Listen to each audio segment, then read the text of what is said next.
buenos días, tardes o noches, cualquiera que sea el momento en el que estén escuchando este podcast. Quería darles la bienvenida a este capítulo sobre un medio de comunicación muy importante, el periódico, y darles a conocer muchas cosas que no sabían o tal vez sí sobre este medio en Colombia. Este proyecto está realizado por 4 estudiantes de la Universidad Tecnológica de Pereira, de la licenciatura en Literatura y Lengua Castellana.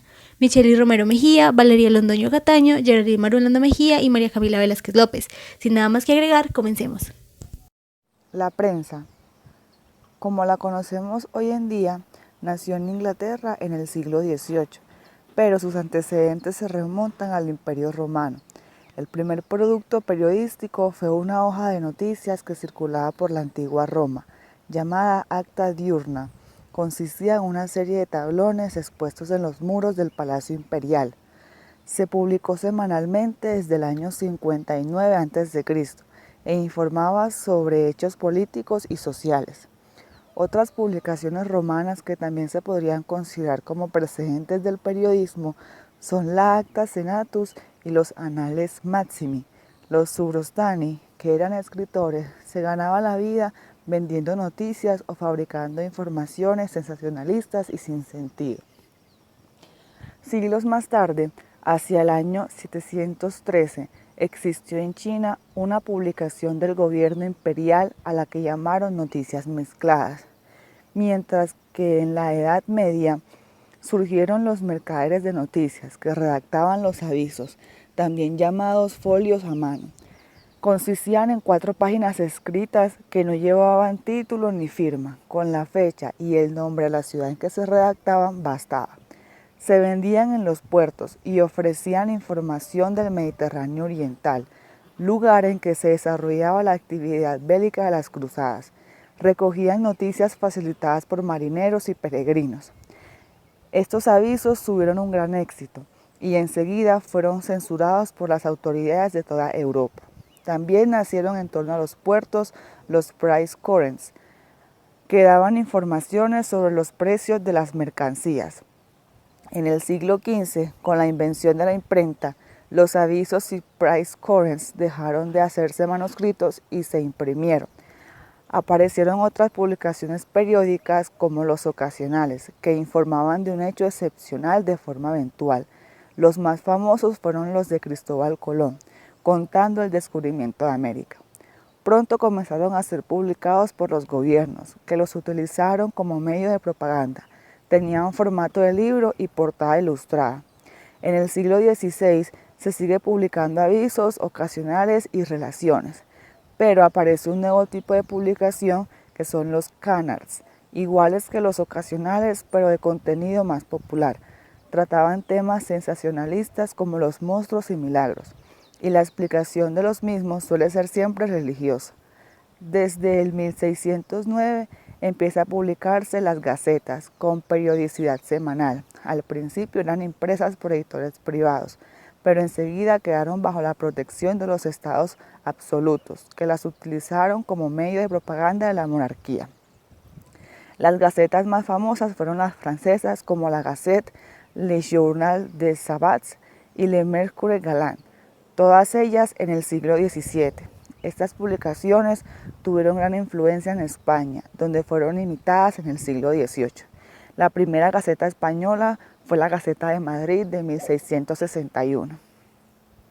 Hacia el 1715, en Inglaterra había una gran actividad editorial y aparece un gran número de publicaciones de periodicidad variable.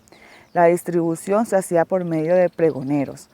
Los más importantes centros de circulación de periódicos eran los cafés, donde la gente se reunía a leerlos y comentar las noticias. Con el desarrollo de la prensa tuvo lugar el nacimiento de la opinión pública. Fue en Inglaterra donde se aprobó la primera ley de prensa burguesa, el Libel Alt, en 1792. En España no se produce un desarrollo de la prensa hasta el siglo XVIII. En esta época los periódicos eran muy caros y solo estaban al alcance de una minoría. Los editoriales contaban únicamente con el producto de la venta, ya que la publicidad no se generalizó como medio de financiación hasta el siglo XIX.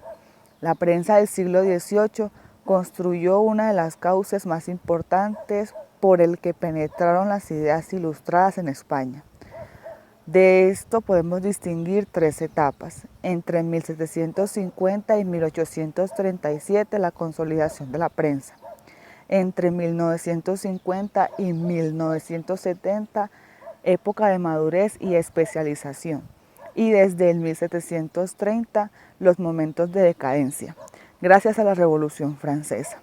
De esto se distinguían claramente tres tipos de publicaciones: la prensa culta y la prensa popular. La prensa culta se imprimía con el permiso de los consejos de Castilla y se sometía a la censura eclesiástica. Podía comprarse en librerías o puestos callejeros y eran voceados por ciegos o gaceteros. Y la prensa popular, como hemos visto antes, no era para un lector ilustrado, sino que tenía un desarrollo más amplio después del siglo XVIII con los almanaques y pronósticos. Eran libretos de aspecto inofensivo, adornados con imágenes que se distribuían a millares por los pueblos y ciudades, ofreciendo la información del tiempo, los más variados contenidos, entre otras cosas. Frente a un punto de vista actual del periódico impreso, se puede ver cómo el consumo de este ha disminuido en contraposición a las épocas pasadas. Esto se debe a que el ser humano no busca saciar sus necesidades de información en este, debido a la evolución de los medios de comunicación y cómo este ha afectado en los diferentes factores sociales.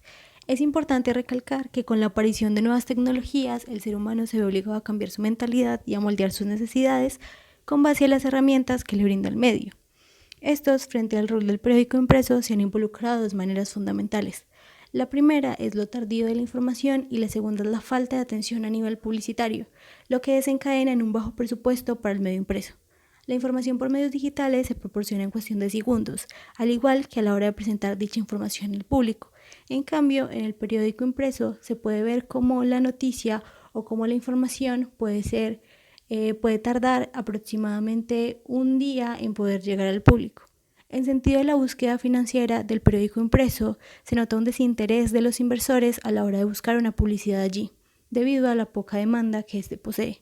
La solución ante todo esto es que las cadenas de periodismo tomen la iniciativa de mudarse a los medios digitales.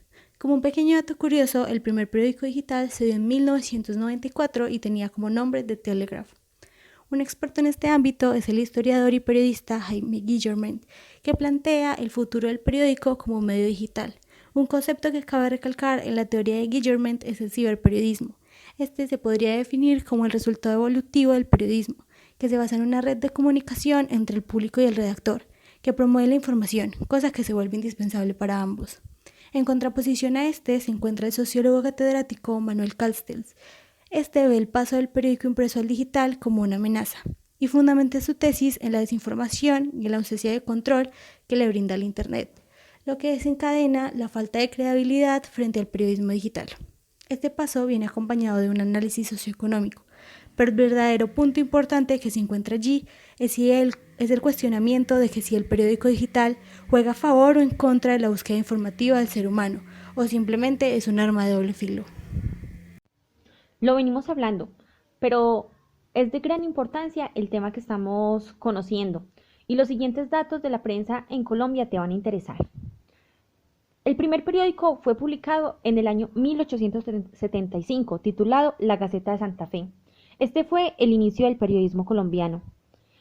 Según datos bibliográficos, según Jacuba Prada, en las publicaciones del año 1968, titulado El periodismo colombiano y Bogotá, y agrupado con la Biblioteca Aldeana de Colombia, nos dan la siguiente información. Y la siguiente información va ligada a la libertad de expresión.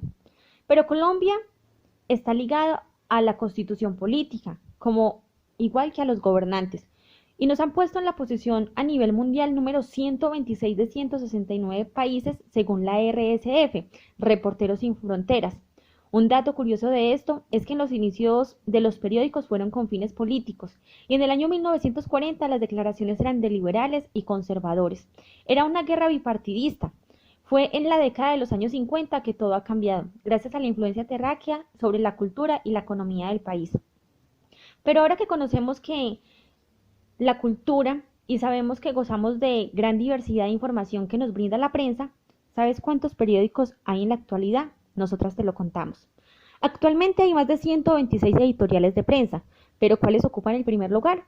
Según la prensa News de los periódicos en Colombia, nos informa que los 7 primeros puestos los ocupan. Primero, El Tiempo, fundado en 1911. Segundo, Semana, llevada 35 años en el mercado, un periódico bastante joven. Tercero, El Espectador, fundada por Fidel en 1867, columnas editoriales y opinión en debate.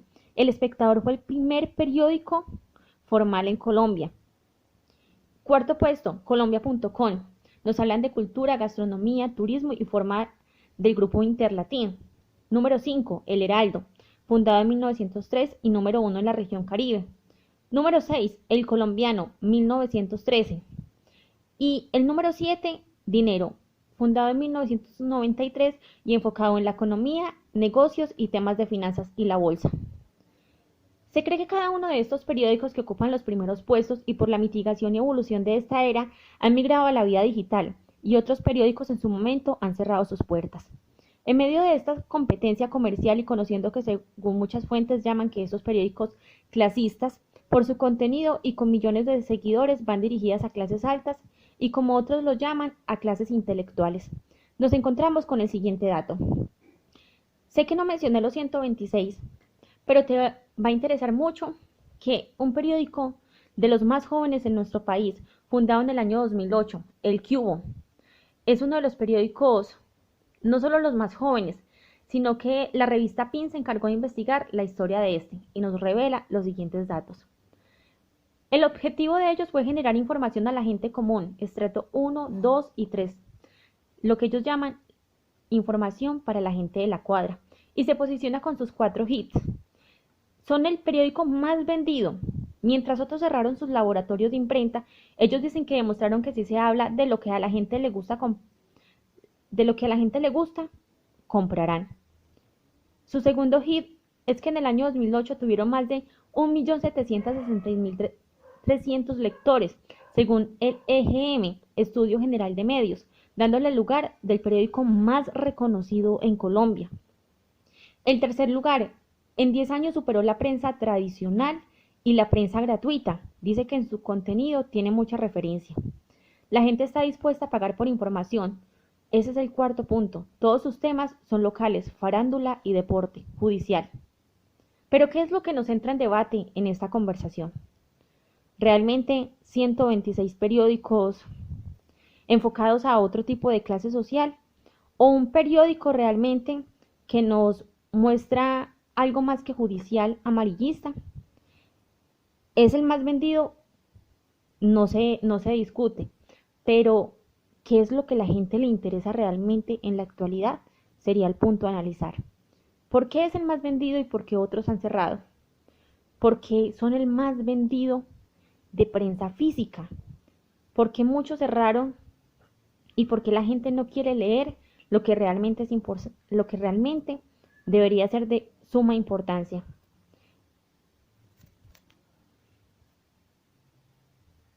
Y para darle cabalidad al tema de la prensa, decidimos adentrarnos a lo que son los medios independientes colombianos, medios que han logrado mantener su independencia económica y editorial para poder hablar de los temas que los otros grandes medios ignoran o no se atreven. Pues hay que especificar que existen medios, sobre todo en región, que dependen de la publicidad que viene directamente del Estado, de la publicidad oficial. Hay muchos casos de medios que no tienen una línea independiente y crítica frente a los alcaldes o gobernadores por esta misma razón. Sin embargo, sí hay medios en Colombia que están informando de esa forma, sin responder a otra agenda que no sea la verdad y el periodismo riguroso. Como lo decíamos al iniciar este tema, son medios que gracias a la donación de ciudadanos y a la financiación de cooperaciones internacionales han logrado mantener su operación e independencia de contenidos. Démosle entonces así paso a estos medios independientes, los cuales mencionaremos algunos cuantos. Iniciaremos entonces con Cuestión Pública, el cual nace para llenar el vacío de periodismo de investigación independiente y revela los casos de abusos de poder. Su fundación se sustentó en ver que la conexión entre los grandes medios y los poderosos es tan fuerte que son muchos los temas en el país que se quedan sin cobertura. Por eso, le han puesto atención a temas en los que históricamente ha habido corrupción y no la suficiente información, comunidades étnicas, salud, el conflicto por la tenencia de tierras, entre otros. Recientemente publicaron el especial Sabemos lo que hiciste la legislatura pasada, que busca mostrar el patrimonio de los congresistas y de dónde proviene. Para continuar, tenemos La cola de la rata, que antes de convertirse en el medio que es actualmente, La cola de la rata anteriormente se llamaba Tras la cola de la rata. Este era un medio de la Universidad de Pereira dedicado sobre todo a hacer investigaciones que le seguían la pista a los recursos de dónde viene la plata y para dónde va. Cuando sus integrantes se graduaron, La cola de la rata se volvió un medio que con dificultades ha logrado mantenerse gracias a recursos de cooperaciones internacionales. La cola de la rata se mantiene hoy como un medio que trata temas políticos, ambientales, culturales y sociales en la región de Risaralda, con un estilo y una independencia radicalmente distinta a los demás medios regionales tradicionales. Tenemos también a Noticias 1, la red independiente. Este es el único medio televisivo que calificó en esta lista por ser el único que no depende económicamente de ningún grupo económico y que por tanto no está supeditado a las agendas ni intereses políticos de terceros. De hecho, su eslogan es la red independiente. Este noticiero fue transmitido por primera vez en 1992 con el nombre de NTC Noticias, hasta que en 2002 cambió a Noticias 1. Por varios años fue dirigido por el periodista Daniel Coronel, hasta que este tuvo que exiliarse en 2005 tras recibir amenazas de muerte. Noticias 1 es también el único medio de esta lista cuyo enfoque no está en el análisis de coyuntura, sino que tiene una naturaleza totalmente noticiosa. Gracias a su independencia, ha sido capaz de comunicar las noticias que otros medios no comentan. Un ejemplo de eso fue una entrevista transmitida en 2008 en la que Gilles Medina le admitía a Daniel Coronel en cámara haber recibido sobornos por parte del entonces presidente Álvaro Uribe. Su actual directora, Cecilia Orozco Tascón, es el parte de tranquilidad de este legado Con motivo de concluir el podcast, queremos leerles una pequeña reflexión del autor Mario Vargas Llosa. Leer varios periódicos es la única manera de saber lo poco serias que suelen ser las informaciones, condicionadas como están por la ideología, las fobias y los prejuicios de los propietarios de los medios y de todos los periodistas y corresponsales.